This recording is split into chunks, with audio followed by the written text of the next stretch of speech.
தசகம் 73. கண்ணனின் மதுரா பயணம். கோபியர்கள் உன் மதுராபுரி பயண செய்தியை கேட்டு பெரிதும் வருந்தினார்கள். பின் ஒன்று சேர்ந்து இது என்ன, இது என்ன, இது எப்படி நடந்தது என்று புலம்பினார்கள். கருணை கடலான இந்த நந்தகோபனின் மகன் அவனை விடுத்து வேறு கதியில்லாத நம்மை எப்படி கைவிடுவான்? நம் தலைவிதி இப்படி ஆயிற்றே என்று உன்னிடமே மனதை பறிகொடுத்த கோபியர்கள் மேலும் புலம்பலானார்கள். இரவின் கடைசி யாமத்தில் நீ உன் தந்தையோடும் தோழர்களோடும் புறப்படும் முன் கோபியர்களின் துன்பத்தை தணிக்க அவர்களிடம் ஒரு தோழனை அனுப்பினான். நான் விரைவாக திரும்பி உங்கள் முன் வருவேன். நீங்கள் அனைவரும் மறுபடியும் என்னை அடைந்து இன்பமாகிய, அதாவது அமுதக்கடலில் முழுகும்படி செய்வேன் என்று கோபியர்களுக்கு ஆறுதல் கூறினான்.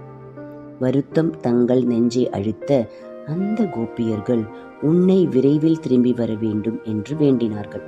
பிறகு அவர்களின் தலையை உயர்த்தி ஏக்கத்தோடு உன்னையே உற்று பார்த்தார்கள். அப்பொழுது நீ மெல்ல அவர்கள் இருந்த திக்கில் உன் கடைக்கண் பார்வையை செலுத்தினார். பின் பலராமனோடு அக்ரூரரின் தேரில் ஏறிக்கொண்டு சென்றார். அப்பொழுது இடையர்களின் பல வண்டிகளும் கோபியர்களின் மனமும் உன்னை பின்தொடர உன் பிரிவால் வருந்திய விலங்குகளையும் வாடிய மரங்களையும் உடைய காட்டை கடந்து யமுனை ஆற்றின் கரையை அடைந்தார். காந்தினி குமாரனான அக்ரூரன் காலை கடன்களை அனுஷ்டிக்க யமுனை ஆற்றில் மூழ்கினார். அப்பொழுது அந்த நீரிலும் நீரினின்று வெளிப்பட்ட பிறகு தேரிலும் உன்னை கண்டு பெரும் வியப்படைந்தான்.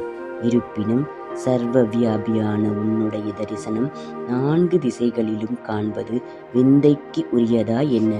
பாக்கியசாலியான அந்த அக்ரூரன் மீண்டும் நீரில் மூழ்கிய போது 4 கைகளிலும் சக்கரம், சங்கு, கதை, தாமரை பூ ஏந்தியபடி தேவகணங்களாலும் சித்தகணங்களாலும் சூழப்பட்டு ஆதிசேஷன் மேல் வீற்றிருக்கும் புருஷோத்தமனாகவே உன்னை கண்டான்.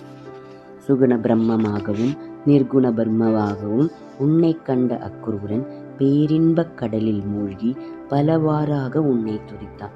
உன் திவ்ய தரிசனம் மறைந்த பிறகும் அந்த இன்ப வெள்ளத்தின் தொடர்பால் மெய் சிலிர்க்க உன்னிடம் வந்தான்.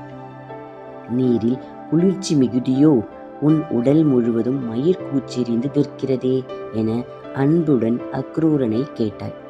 மகிழ்ச்சியின் மிகுதியால் விடை கூற இயலாமல் மௌனியான அக்ரூரனோடு தேரில் வீற்றிருந்த குருவாயூரின் தலைவனே, அத்தகைய நீயே என்னை காக்க வேண்டும்.